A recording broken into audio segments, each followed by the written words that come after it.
আজকের যে পাঠটা শুরু করব সেটা হচ্ছে নেটওয়ার্ক সিস্টেমের তথ্য পরিবহনের মাধ্যম, অর্থাৎ যে তারের মারফত এতদিন বলে এসেছি যে coaxial cable, optical fibre cable, যে বিভিন্ন কেবিল, স্যাটেলাইট সব বলে এসেছি, সেই যে তথ্য পরিবহন হয় সেই তথ্য পরিবহনের মাধ্যমকে দুই ভাগে ভাগ করা। একটা হচ্ছে গাইডেড মিডিয়া আর অপরটি হচ্ছে আনগাইডেড মিডিয়া।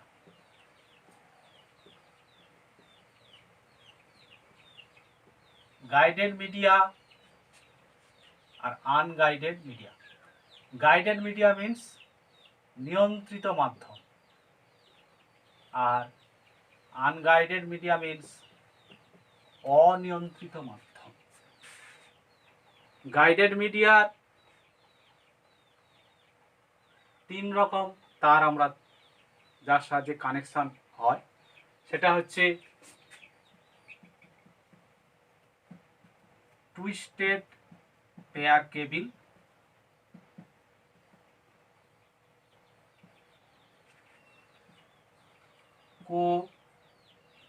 কোঅক্সিয়াল কেবিল আর ফাইবার অপটিক কেবিল। এই তিনটে গাইডেড মিডিয়া। প্রথমে আলোচনা করছি twisted pair cable. Twisted pair cable মানে টুইস্টেড অর্থাৎ দুটো তার পেঁচানো অবস্থায় থাকে। এই যে দুটো তার পেঁচানো অবস্থায় থাকে। এই দুটো তার যে আছে এটা হচ্ছে তামার তারই হয় এবং 1 মিলিমিটার পুরু হয় এই তারগুলো। এই টুইস্টেড পেয়ার কেবিল দুরকম হয়, একটা হচ্ছে ইউটিপি অর্থাৎ আনশিল্ডেড টুইস্টেড পেয়ার, আর একটা হচ্ছে STP shielded twisted pair. Unshielded twisted pair কি না, এই যে তামার তারগুলো হবে এর উপরে একটাই মাত্র আস্তরণ থাকবে, এমনি যে আস্তরণ জালি থাকে মানে প্লাস্টিকের আস্তরণ সেটা থাকবে। কিন্তু যখন শিল্ডেড টুইস্টেড পেয়ার হবে এর উপরে একটা হালকা জালি থাকবে, জালির আস্তরণ থাকবে এবং তার উপরে প্লাস্টিকের আস্তরণ থাকবে।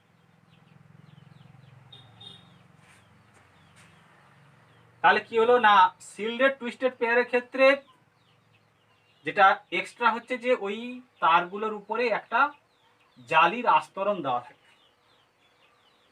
যেটা ইউটিপি অর্থাৎ আনশিল্ডেড টুইস্টেড পেয়ারের ক্ষেত্রে থাকে। তাহলে এই যে টুইস্টেড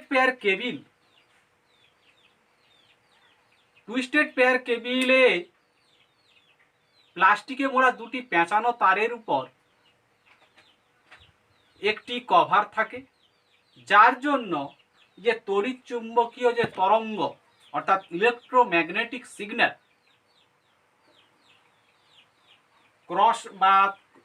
ক্রসটক বাধাপ্রাপ্ত হয়।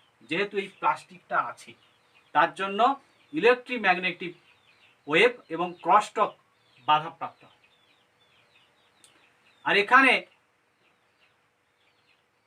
যেহেতু আনশিল্ডেড টুইস্টেড পেয়ারে আলাদা কোনো আস্তরণ আমরা পাই না, তাই জন্য আনশিল্ডেড টুইস্টেড পেয়ার কেবলমাত্র 100 মিটার পর্যন্ত বিস্তৃত হতে পারে।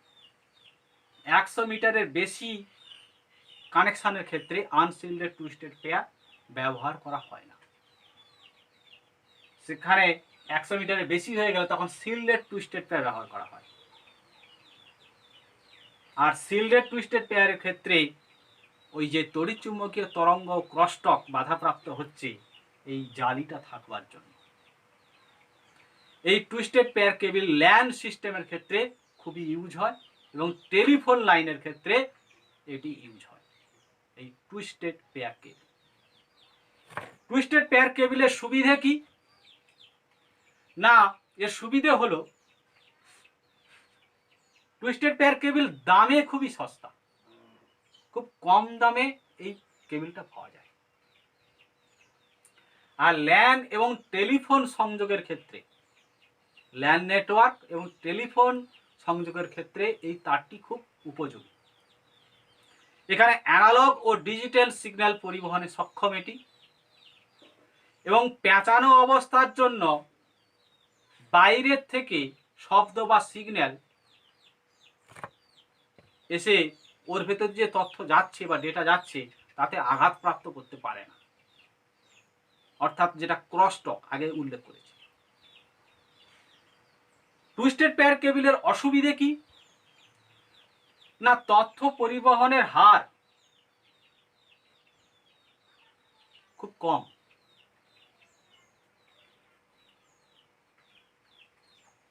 এই টুইস্টেড পেয়ার কেবিল সিগন্যাল কিছুটা পর্যন্ত যাওয়ার পর তার যাওয়ার যে গতি সেটা কমে যায়, সেই জন্য রিপিটারের প্রয়োজন হয়। এটা হচ্ছে নেটওয়ার্কের একটা যন্ত্রাংশ, রিপিটার। সে কি করে না, এই যে সিগন্যালের যে গতিটা কমে যাচ্ছে সেই গতিটার আবার পুনরুদ্ধার করে দেয়, অর্থাৎ সে পূর্বের গতিতে আবার যেতে থাকে। এই হলো টুইস্টেড পেয়ার কেবিল। এবারে যাব কোএক্সিয়াল কেবিল। কোএক্সিয়াল কেবিল যেখানে চারটি স্তর থাকে। একটা হচ্ছে সেন্টার কোর,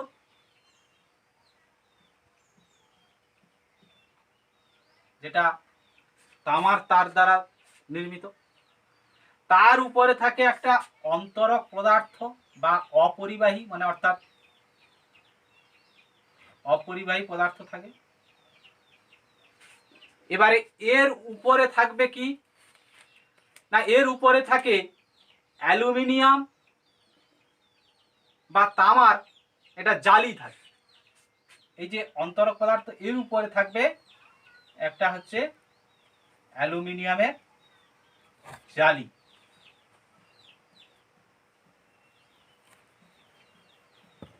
তাহলে তিনটে স্তর হয়ে গেল।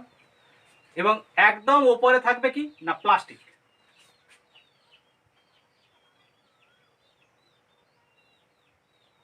এটা থাকবে পুরো প্লাস্টিক। ভেতরে এইটা হচ্ছে মূল তার, তার উপরে একটা অপরিবাহী পদার্থ থাকছে আস্তরণ, এটার আবরণ হিসাবে। তার উপরে একটা জালি থাকছে যেটা অ্যালুমিনিয়ামের হয় অথবা তামার হয়, আর তার উপরে থাকছে প্লাস্টিকের মোড়ক। এই হচ্ছে কোএক্সিয়াল কেবিল, যেটা চারটি স্তর, এইভাবে তারটা নির্মিত হয়। এখানে তথ্য প্রেরণের হার কত না 10 Mbps, অর্থাৎ 10 megabyte per second. Coaxial cable আমরা যেগুলো দেখতে পাই প্রধানত কেবল টিভি নেটওয়ার্কের ক্ষেত্রে, কেবল টিভি নেটওয়ার্কের সংযোগের ক্ষেত্রে কোএক্সিয়াল কেবিল ব্যবহার করা হয়। অথবা তোমরা দেখবে যে ম্যান নেটওয়ার্ক সিস্টেম যেখানে হয়, সেই মেট্রোপলিটন এরিয়া নেটওয়ার্কের ক্ষেত্রেও কিন্তু এই কোএক্সিয়াল কেবিল ব্যবহার করা হয়। আর ব্যবহার করা হয় কোথায় না, আর ব্যবহার করা হয় ডিটিএইচ।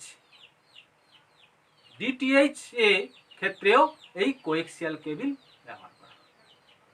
তাই কোএক্সিয়াল কেবিলের সুবিধে কি না, কোএক্সিয়াল কেবিলের সুবিধে হচ্ছে এখানেও সেই একই, যেহেতু আস্তরণগুলো আছে তার জন্য ক্রস টক যেটা অপেক্ষাকৃত কম হয়।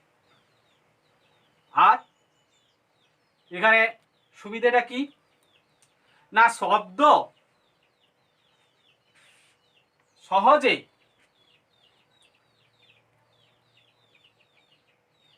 প্রেরকের কাছ থেকে যে গ্রাহকের কাছে যে সিগন্যাল যাচ্ছে, শব্দ সেখানে বাধাপ্রাপ্ত করতে পারে না। আর এই কেবিল 100 মিটার পর্যন্ত,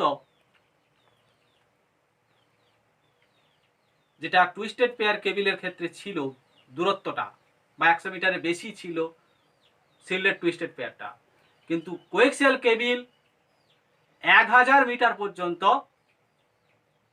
তারের কানেকশন করতে পারে।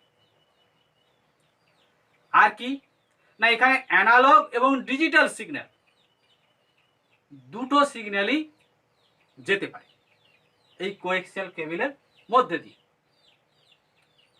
কোয়েক্সিয়াল কেবিলের অসুবিধে কি না, কোয়েক্সিয়াল কেবিলের নমনীয়তা কম, অর্থাৎ তার যে বাঁকানো, যেটা টুইস্টেড পেয়ার কেবিলের ক্ষেত্রে সহজে বাঁকিয়ে দেওয়া যেত, অর্থাৎ টুইস্টেড পেয়ারের নমনীয়তা বেশি, এখানে নমনীয়তা কম, কারণ তার এতগুলো ক্লডি, এতগুলো ব্যাপার থাকে, মানে আস্তরণ আছে, তার ফলে সহজে বাঁকানো যায় না, তাকে নমনীয়তাটা কম। আর যেটা হয়ে থাকে কোয়েক্সিয়াল কেবিলের ক্ষেত্রে, যে এখানেও সেই রিপিটারের প্রয়োজন হয়, অর্থাৎ একটা নির্দিষ্ট দূরত্ব যাওয়ার পর সিগন্যালের গতি কমে যায়, সেটাকে রিপিটারের সাহায্যে আবার বাড়াতে হবে। আর 500 মিটারের বেশি এটা যাবে না। এবার পরবর্তী আলোচনা করব, যেটা হচ্ছে ফাইবার অপটিক কেবল, যেটা ব্রডব্যান্ড পরিষেবার ক্ষেত্রে সবচেয়ে বেশি ইউজফুল। ফাইবার অপটিক কেবল, এখানে কি হয়, এখানে যে প্রত্যেকটা ক্ষেত্রে কিন্তু তামার তার ছিল ভেতরে, এখানে একটা তন্তু হয় এবং অসংখ্য তন্তু থাকে, এবং এই তন্তুগুলো প্রধানত কাঁচের তৈরি হয়, এটাকে বলা হয় সেন্টার কোর। এর উপরে একটা প্লাস্টিকের আবরণ থাকে, যেটাকে বলা হয় ক্লডিং, এবং তার উপরে পরপর দুটো শক্ত প্লাস্টিকের আবরণ দেওয়া থাকে। এখানে এর আগে কি ছিল, দুটোর ক্ষেত্রে ডিজিটাল আর অ্যানালগ সিগন্যাল যাচ্ছিল, এখানে কিন্তু ডিজিটাল অ্যানালগ সিগন্যাল যায় না, এখানে সংকেত পাঠানো হয় সেটা হচ্ছে আলোক সংকেত। কোয়েক্সিয়াল কেবলের ক্ষেত্রে যেটা ছিল অ্যানালগ বা ডিজিটাল সিগন্যাল, টুইস্টেড পেয়ার কেবলের ক্ষেত্রে ছিল অ্যানালগ বা ডিজিটাল সিগন্যাল, এখানে যেটা পাঠানো হচ্ছে সেটা হচ্ছে আলোক সংকেত। এখানে ডেটা প্রেরণের হার বা গতি সেটা হচ্ছে 15 মেগাবিট পার সেকেন্ড থেকে 200 মেগাবাইট পার সেকেন্ড, অর্থাৎ 15 মেগাবাইট পার সেকেন্ড থেকে 250, 15 থেকে 250 মেগাবাইট পার সেকেন্ড তথ্য প্রেরণের গতিটা হয়। অপটিক্যাল ফাইবার কেবিলের ক্ষেত্রে দু রকম কেবিল আমরা দেখি, সেটা হচ্ছে মাল্টিগ্রেড ফাইবার, আর একটা হচ্ছে single node fibre, single mode fibre, আর এটা হচ্ছে মাল্টিগ্রেড ফাইবার। এর ব্যবহার কোথায় আমরা সবচেয়ে বেশি দেখি বলেছি না, ব্রডব্যান্ড পরিষেবার ক্ষেত্রে। আর একটা কি না, যে আন্তর্দেশীয় যে নেটওয়ার্ক গঠন হয়েছে, যেখানে স্যাটেলাইট আছে, তার সঙ্গে ব্রডব্যান্ডের যে সংযোগ সেই ঘটানো হয় তারের মারফত, এটা হচ্ছে ফাইবার অপটিক কেবল। এখানে সুবিধে কি না, এখানে আলোক সংকেত পাঠানো হয়, এটা হচ্ছে প্রধান সুবিধা। দ্বিতীয় সুবিধে কি না, গতি, তথ্য প্রেরণের গতি বেশি। তৃতীয়টা হচ্ছে দূরত্ব, অর্থাৎ 100 কিলোমিটার পর্যন্ত ডেটা তারের মারফত যেতে পারে। আর অসুবিধে কোথায়? না, এই ফাইবার অপটিক কেবিল যেহেতু ভেতরের তন্তুটা কাঁচ, সেই জন্য একটা তারের সঙ্গে আরেকটা তারের যে যোগ, সেই যোগ করাটা খুব কঠিন। আর কি হয় না, বাঁকানোটা খুব কঠিন, কারণ যে কোনো মুহূর্তে ভেঙে পড়তে পারে। আর ফাইবার অপটিক কেবিল খুবই দামি, টুইস্টেড পেয়ার কেবিল বা কোয়েক্সেল কেবিলের তুলনায় অত্যন্ত দামি হচ্ছে এই ফাইবার অপটিক কেবিল। এবারে আমি যাব আনগাইডেড মিডিয়া। এতক্ষণ আমি তোমাদের বোঝালাম গাইডেড মিডিয়া সম্বন্ধে, এবারে যাচ্ছি আনগাইডেড মিডিয়া, অর্থাৎ অনিয়ন্ত্রিত মাধ্যম। সেখানেও আমরা 4 রকম দেখতে পাই। ইনফ্রারেড ওয়েভ,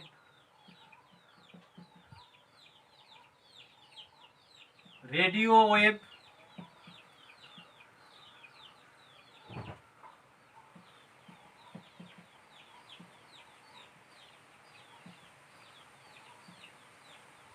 মাইক্রোওয়েভ,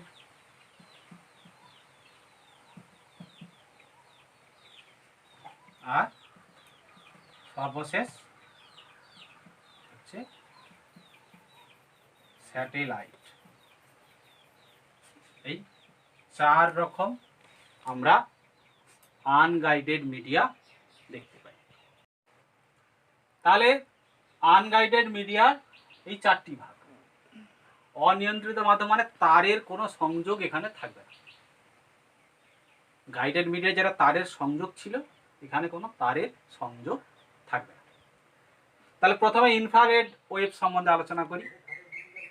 একটা ইলেকট্রোম্যাগনেটিক তরঙ্গের কম্পাঙ্ক এটা। এই কম্পাঙ্ক যেটা হয় সেটা হচ্ছে, কম্পাঙ্কের মানটা কত না 430 টেরাহার্জ, এটা হচ্ছে সর্বোচ্চ। আর সর্বনিম্ন কম্পাঙ্ক কত না 300 গিগাহার্জ, এটা হচ্ছে সর্বনিম্ন। আর সংকেত আদান প্রদান লেডের মাধ্যমে, অর্থাৎ লাইট ইমিটেটিভ ডিসপ্লে এর মাধ্যমে হয়ে থাকে। আর তথ্য পরিবহন যে করে তার যে গতি, সেটা হচ্ছে 20 MBPS, অর্থাৎ 20 মেগাবাইট পার সেকেন্ড। এর ব্যবহার আমরা কোথায় দেখতে পাই না, দৈনন্দিন জীবনে এর ব্যবহার বহুল প্রচলিত। সেটা কি না, তোমরা রিমোটের সাহায্যে যে টিভি অন করছো, রিমোটের সাহায্যে এসি অন করা হয়, রিমোটের সাহায্যে যে ভিসিআর চলে, এগুলো সব কিছুই কিন্তু ইনফ্রারেড ওয়েভ। অর্থাৎ দেখবে যে রিমোটের মাথায় এরকম একটা অংশ থাকে, লাল আলো জ্বলে, এইখান থেকেই কিন্তু টিভির যেখানে লাল আলো জ্বলছে এইটার মাধ্যমে তরঙ্গটা যাচ্ছে। এটা কানেক্টেড হলে তবেই কিন্তু এটা জ্বলে, মানে টিভি চলতে শুরু করে, না তার আগে কিন্তু টিভি চলে না। আর দেখবে কোনো কারণে যদি একটা অবস্ট্রাকশন হয়ে যায় এর মাঝখানে, এই ওয়েভ কিন্তু যাবে না। কারণ এই আনগাইডেড মিডিয়ার ওয়েভগুলো প্রধানত সোজা যায়, সরল রেখায় যায়, বেঁকে বেঁকে যায় না। এবারে যাচ্ছি কোথায়, পরবর্তী আলোচনায় রেডিও ওয়েভ। এখানে কম্পাঙ্কের যে মানটা, ইলেকট্রোম্যাগনেটিক যে কম্পাঙ্ক, সে কম্পাঙ্কটা কত হয় না, সর্বনিম্ন হচ্ছে 3 কিলোহার্জ আর সর্বোচ্চ হচ্ছে 3 টেরাহার্জ। রেডিও তরঙ্গটা ওমনি ডাইরেকশনাল অ্যান্টেনা ব্যবহার করা হয় রেডিও ওয়েভের তরঙ্গটা পাঠানোর জন্য। রেডিও ওয়েভে যে তরঙ্গটা পাঠানো হয় সেটা কার মারফত যাচ্ছে না, ওমনি ডাইরেকশনাল অ্যান্টেনা ব্যবহার করা হয়, অর্থাৎ ODA এটা ব্যবহার করা। রেডিও তরঙ্গ বা রেডিও ওয়েভ কোথায় দেখতে পাই না, যে বাড়িতে যে রেডিও আছে AM FM যে চ্যানেলগুলো কানেকশান, সেই রেডিও কানেকশান, সেগুলো কিন্তু এই রেডিও ওয়েভের সাহায্যে চলছে। আর কর্ডলেস ফোন, সেটাও কিন্তু এই রেডিও ওয়েভের সাহায্যে চলছে। এবারে যাচ্ছি কোথায় না মাইক্রোওয়েভ, যেখানে ইলেকট্রোম্যাগনেটিক তরঙ্গের কম্পাঙ্ক 300 মেগাহার্টজ থেকে 300 গিগাহার্টজ পর্যন্ত হয়। এখানে আলট্রা হাই ফ্রিকোয়েন্সি ব্যান্ডের তরঙ্গ ব্যবহার করা হয়।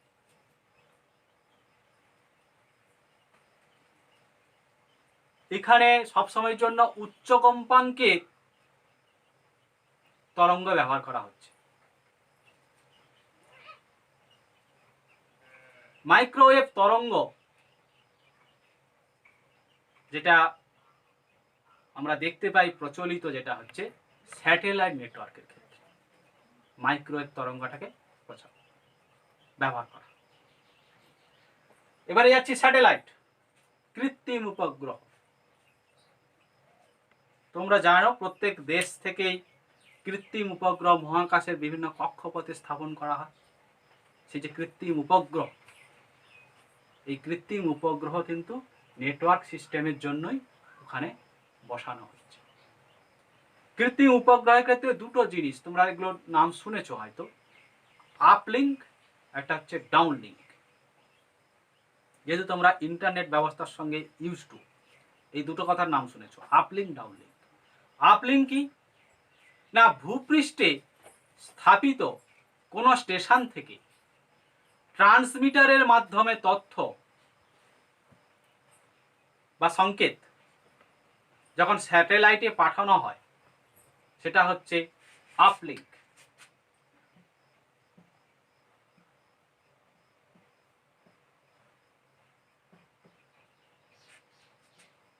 তাহলে কি বললাম না, ভূপৃষ্ঠে স্থাপিত কোনো স্টেশন থেকে ট্রান্সমিটারের মাধ্যমে, ট্রান্সমিটার হচ্ছে একটা যন্ত্র, তার মাধ্যমে তথ্য বা সংকেত স্যাটেলাইটে পাঠানো হয়, সেটাই হচ্ছে আপলিঙ্ক। আর এর অপোজিটটাই হচ্ছে ডাউনলিঙ্ক। সেটা কি না, ভূপৃষ্ঠ থেকে যে সংকেতটা স্যাটেলাইটে পাঠানো হলো সেটা স্যাটেলাইট গ্রহণ করলো, গ্রহণ করে সেই সংকেতকে ট্রান্সপন্ডারের মাধ্যমে, এটাও আরেকটা যন্ত্র যেটা স্যাটেলাইটে আছে, ট্রান্সপন্ডারের মাধ্যমে নির্দিষ্ট স্টেশন, মানে যে স্টেশন থেকে ওই সিগন্যালটা এসছিল তার যে ফিডব্যাক পাঠানো হচ্ছে ভূপৃষ্ঠে, সেই পাঠানোটাকেই বলা হচ্ছে ডাউনলিঙ্ক।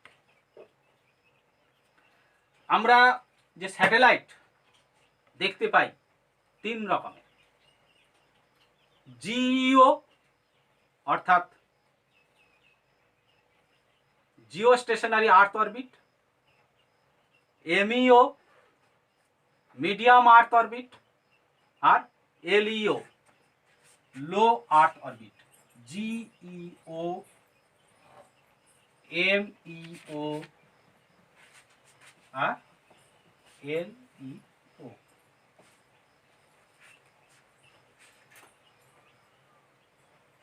এই হচ্ছে মোটামুটি নেটওয়ার্ক সিস্টেমে তথ্য পরিবহনের মাধ্যমের বিষয়।